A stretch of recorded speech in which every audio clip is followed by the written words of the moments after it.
start smacking the ball. Let's do it. But you got good technique. Oh, just the you. balance. I keep hearing that. Oh, this is great. That feels so much better. It's what I did is I got pissed off in practice. This is the most fiery, and I kicked my racket and it bruised the end of my toe. Oh. So the only way I could play was to cut a hole out. I'm like, shit, yeah. Another one of my stupid losing my shit, man. This is one of the most iconic views of any tennis club anywhere in the world, if not the best, in my opinion.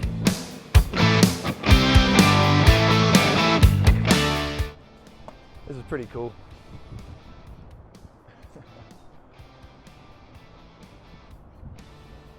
It's pretty cool if you like tennis courts. Good morning, everyone. The Australian Open fun continues this morning because I have actually a very, very cool collaboration ahead of me. I was reached out to by Pat Cash a couple weeks ago. He has a very cool new book launching about how to serve, and he reached out to see if I wanted to do a serve lesson with him, a collaboration content piece. Of course I'm going to say yes. Australian champion, a legend, Grand Slam champion. I cannot wait to get a little serve lesson from him and see how he can enhance my game. And so this is going to be very exciting, very fun, very excited to shoot this with him, and can't wait for you guys to see it. Another amazing day at the Australian Open. Very, very famous country club. It's very beautiful. I believe the Australian Open was held there before, very long time ago. And then I will be coming back here to shower and then headed to site, and then I have a big dinner meeting tonight. So I'm really excited for today. Pumped for everything ahead.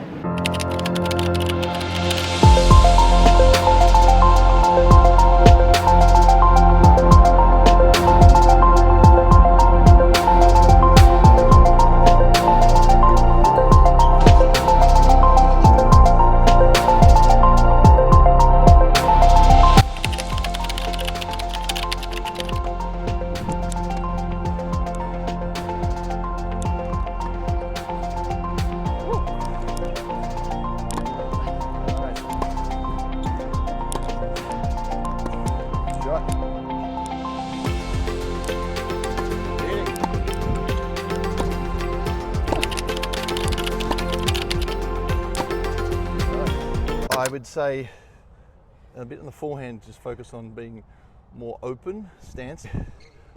I call it that there's a certain angle of position of the body that ideally you want to contact the ball. And if you look at this to the side of all the pro players, when they're contacting the ball on normal ground strokes, not the reaching forward or whatever, when they're contacting the ball, they're contacting kind of pretty much the side of you, side of us. So what I call a handshake position is the position you want to hit just about every shot except the serve. So if you put your racket down and you shook my hand, okay, hello, hi, nice to meet you, Rachel. Right, that position right there is the ideal position for almost every shot in tennis. Yeah. Right? Now, if you move that position to there and face me, you've got control of the body. You tend to reach out a bit forward, which is pretty common for a lot of taught. So if you're reaching out, all of a sudden you're off balance. So if you get to there, and these things called the feet and the legs are supposed to move you to getting to that position. Yeah, that's a good cue. Yeah, it's a handshake, because you don't shake hands like this, do you? Yeah, no. And you don't shake hands like this. This is like perfect control. And that's the one, yes. So let's just hit a few forehands. Yeah. Open stance, so weight on the right leg. And so by doing that, we can start using our body to get the power. Okay. Now, not just our arm. Yeah. So we're starting to use the biggest muscle in the body. Here's a question for you. What's the biggest muscle in the body? Most powerful muscle in the body? I feel like I should know. It's like your glutes and. Glutes. Yeah. Okay. Good. When you look at Rafa, and you look at Serena, what do you notice about them? You go, wow! Look at the power in those glutes, and they use those muscles. Mm-hmm. So we want to use those. When they're sticking out, you're not using them. That's using them. So we want to start using those muscles without jumping up. Yeah, yeah. So you can only use that glute muscle if you load it. So we'll load the right leg. Okay. And just hit on the right leg, and almost this leg's just almost a balance. Okay. And then that position, Mm-hmm. And then you start smacking the ball. Let's do it. But you've got good technique. Oh, just the balance, just a little bit of balance stuff. Okay. Sorry. That's it. Yes, great. Yes, wait for it. Nice, Sorry. good. Feels better though, you're right. Yeah, so stand up tall, stand up tall. That's it. So the other thing is the balance, is you got to stand up tall. So as soon as you bend your waist, my theory is knees in front of body. Okay. So when you're hitting the ball, your knees are in front of the body. Okay. Yeah, so your body's, it feel like you're falling backwards, but that's how you can get the rotation. Okay. Knees in front of body. It'll feel like you're falling backwards, but you're actually be upright. Okay. So when they see the video from the side, you go, oh, my posture's better. So stand up nice and tall. That's it. Nice. Sorry. Yes.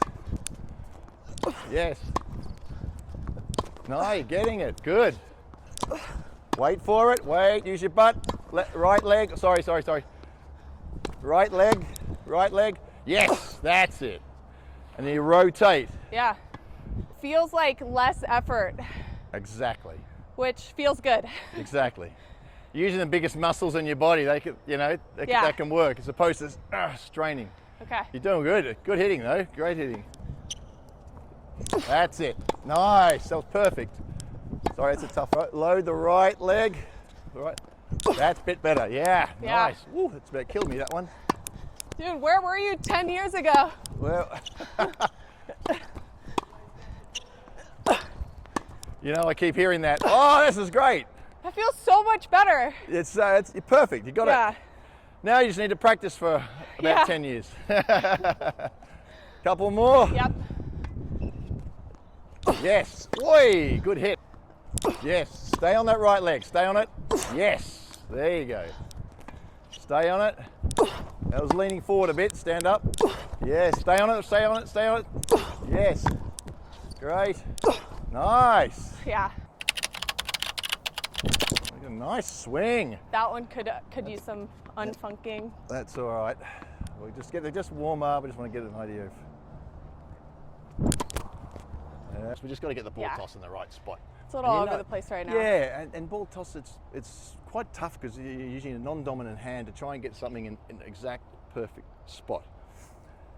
So we talked about the forehand, that the body, where as close to the body as possible naturally, you'll have most control and most power. It's the same in the serve.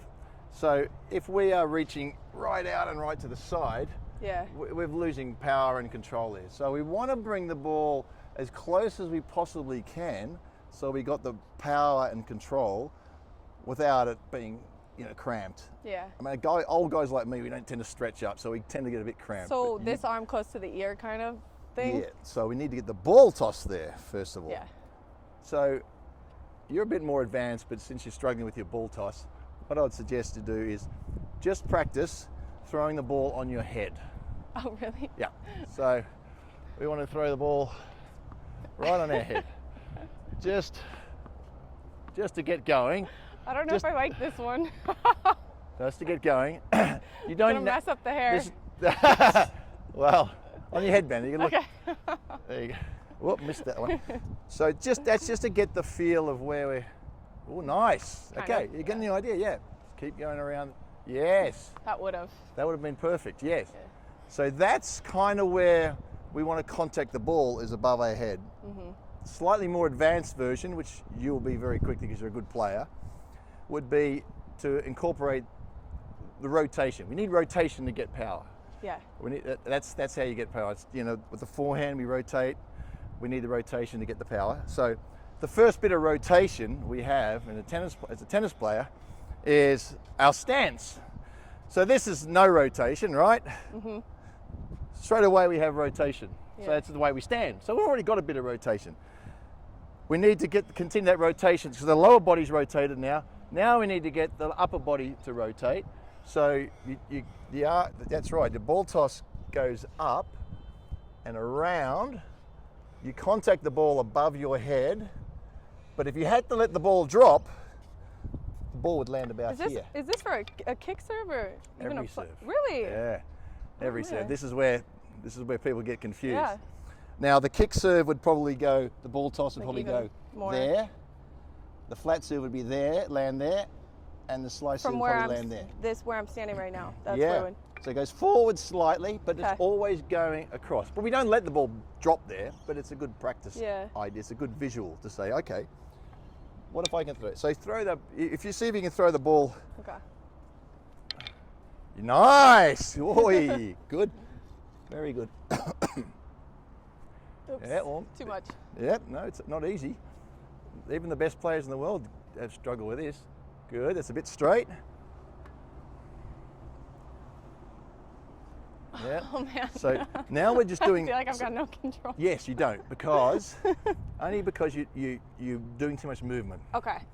So let's unfuck your serve, and just do no movement whatsoever, just a little bit with the arms. Okay. So really still, no legs, no arms, just nice and smooth. There you go. Wait, boom. Yeah. Bingo. Back to the basics here. Back to the basics. Okay. We're going to take all the other stuff away. I feel like that's how I was taught, just right here. Yeah, that's where you're So taught. it's like now I'm releasing kind of here. Yeah, so yeah, you actually sort of, and the other thing is you don't get a big swinging arm, so just nice and little. Right so everything's smaller, just everything's smaller. Yeah. And then we'll get it. Yep. Oy. Actually, that Oh, feels wow. so much better just right here. And it wasn't perfect ball toss. You hit that really well somehow. I don't know. You got some talent there. Oh, yeah. Still. That's the one. Ooh. See what you're saying. That's so interesting. That was the spot. Nice. That's the spot. Just simple. Yep. Start here. That's it. Eesh. Yeah. So the more movements you do, the more power you get, but the more inconsistency. Yeah. You can't, if you More don't room get for exactly error. right.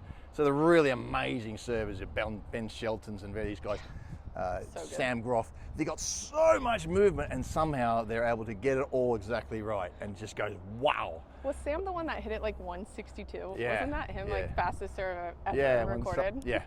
So I've got some great photos of him just winding up. But he gets it right, but not many of us can. So we want to boil Roddick that was like down that to, too. first of all, get a nice clean hit. Okay. So if I was just sort of standing there doing nothing, I could still Yeah. hit the Here. I could still hit the ball hard. Yeah. Without doing anything with my legs. Jeez. And I could do a kick serve just by the racket positioning. So this is the most important thing. Yeah. So you get that right, and then we worry about the legs. The legs will come at it naturally after that. Yeah, just ball toss slightly more to the right. Yes. Ooh, hear that? Yeah. I like that sound.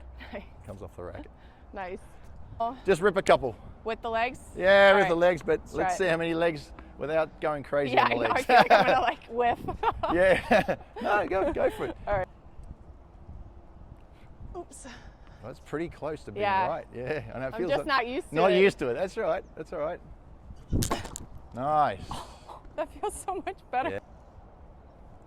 Yeah. Nice. Good. Yes. That's it. Boom. Hit the ball harder with less legs, don't you? Isn't that wild? It's like a timing thing now. Yeah, with the legs. it's a time. It's exactly what it is. Yeah. It's a timing thing. Yep. Boom. Yeah. It's crazy. As I say, the legs give it 20% Yeah. mistake, 20% extra, and about 90% extra mistakes. Yeah. From Good point. going quite good. Yeah. So just hit the ball clean. That's why when you see the pro players, they go, "It looks so effortless." Yeah. And it kind of is because they just hit it. The timing's just nice and gentle, and they got a bit of muscle and power as well. It's great tips. Well, that's good. Awesome. Yeah. You've done really well. Thank you so much. That was so good. Well done. Well Thank done. you.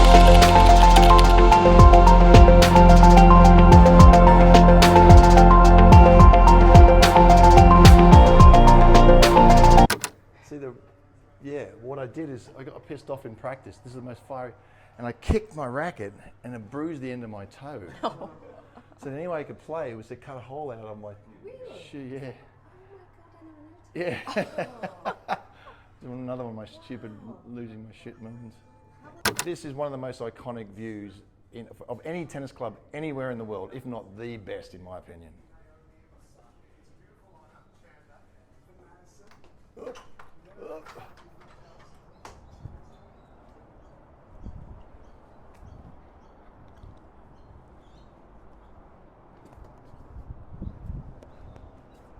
This is pretty cool.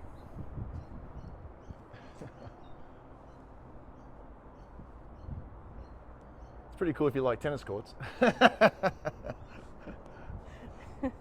a little bit of history about Kooyong. Kooyong was the home of the Australian Open for 60 years or so. But originally, the Sir Norman Brooks, now his name is on the men's trophy. Now he was a champion, he was a Grand Slam champion, he travelled around the world back in the day. He decided he wanted to create something for Australian tennis. So he bought this land. He bought it across the road here, and he said, I'm going to develop a great tennis club, and we'll make it the home of the Australian Open. Oh, so this club is known as the spiritual home of the Australian Open because it's had so many Davis Cup wins and so many Australian Opens and all the legends of the past until 1988 when we moved to Melbourne Park. It was called Flinders Park at the time, but we moved to Melbourne Park. Everything was pretty much done here. The Australian Open used to move around different cities. It was sort of one of those things like Brisbane, Adelaide. Different surfaces too, right? No, basically grass up until 88. Okay. And when they moved to a hard court here. So it's known as the spiritual home of Australian tennis, but it's actually the original home of the Australian tennis. So it's got a lot of history here. It's an old stadium here, but it's sort of one of these stadiums that we like to keep, keep the traditional feel of it. So it's a little bit like Forest Hills in New York or Wimbledon. So they were all comparable. But this was all grass. So the centre court we're here on now was originally the last 4 days of the tournament, or the Davis Cup final, which is only 3 days. So this was the last one. And then that court over there was the start of the tournament for a few days, and then they went to this one for a few days, and they came back to the centre court. And now we see Wimbledon was able to play on the whole tournament on one centre court, but back then the technology wasn't quite as good, so they used to move So there's a lot of history here, and this court, when it's windy, is known as the toughest tennis court in the world to play on. Yeah, and I can guarantee that's the case. Why is that? Well, the wind comes down here and it swirls around the stands, and this is only one tier now, but it used to be 2 tiers, and at some stages they actually put scaffolding and put another tier on top, and I'll show you an amazing photo back in 1954.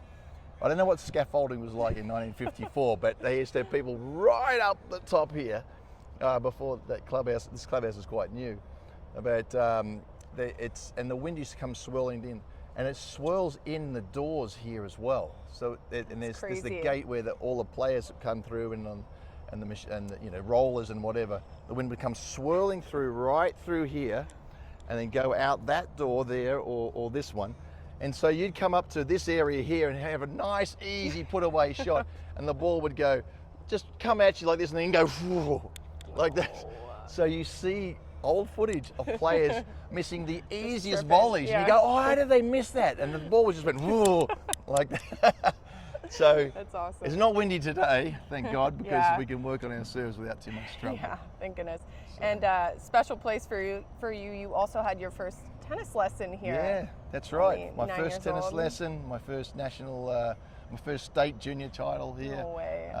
Such a special place. And my first Davis Cup victories for Australia. The team, we won 2 here, and a lot of my first international ATP tournament I won here as well. Awesome. And then played the very last official Australian Open match here. Unfortunately, I lost that was the final against Stefan Edberg, and I lost in 5 sets. But I played a great match, and Stefan was just a bit too good for me that day. So for me, it's a lot of history. Yeah, absolutely. They call me Mr. Kooyong. I don't know why they call me Mr. Kooyong, but this is your place. Yeah, maybe it is. Maybe it is. But I love this club, and it's something very special. I got to hear about one more thing from you, Wimbledon, your title. How special was that? What did that mean to you? Well, it was extra special because I'd come from winning the 86 Davis Cup final here. That was big. 87, losing the final to Edberg. So going on to Wimbledon later that year in 87, that was my opportunity, really. I thought, Becker was the red hot favourite, Stefan Edberg, Lendl, and I felt that I was coming into the tournament in really good form. Yeah. And, you know, I had a great 2 weeks, you know, just lost 1 set along the way. And it's a dream come true, because as soon as you start playing tennis in Australia, you want to, obviously you want to win the Australian Open. You want to play for your country. Davis Cup was just huge. And then you want to play in this mysterious place called Wimbledon, called the All England Club. It's over the other side of the world. And the stories, you know, the players used to get on a boat to take 2 months to get over to Europe to play Wimbledon back in the day. Yeah, I don't think I knew that. That's wild. Yeah, so some of the photos you'll see, these guys went in a team and literally stayed on a boat for a month or 2 months to get to Europe. And so it was literally the other side of the world. This is a mysterious Garden of Eden type of place. So that's been passed, the tradition's been passed through generations, and so it was my opportunity to play it, and it was wow, you know, and so play in the juniors and win the juniors, and then to actually win the singles was, you know, a dream come true for any kid, you know. Any kid, you'd say, oh, I want to win Wimbledon one day, and I actually did it. I actually have to pinch myself sometimes. I go, did I really do that?